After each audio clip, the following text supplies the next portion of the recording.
Surtout au niveau de l'accueil vraiment des usagers, où là on va avoir une modernité avec un équipement beaucoup plus technologique, et puis surtout des structures adaptées, c'est-à-dire des halls qui vont être avec des sols refaits à neuf, avec de l'isolation, donc bien évidemment ça veut dire un confort aussi au niveau de la température, un auditorium qui va nous permettre de se développer effectivement sur la partie assemblée générale, convention, séminaire.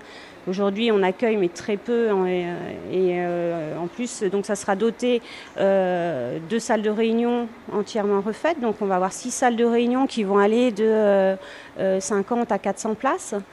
Et donc, tout cet espace-là est multifonctionnel. C'est-à-dire que sur un même niveau, on va avoir à la fois l'auditorium, les salles de réunion, la surface d'exposition et de restauration.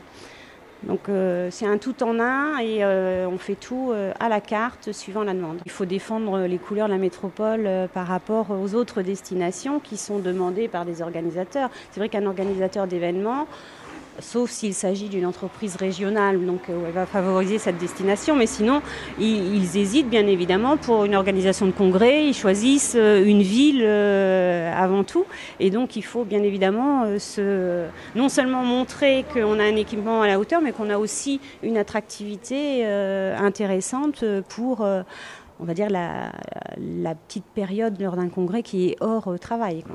Quelles sont les retombées économiques justement du parc ?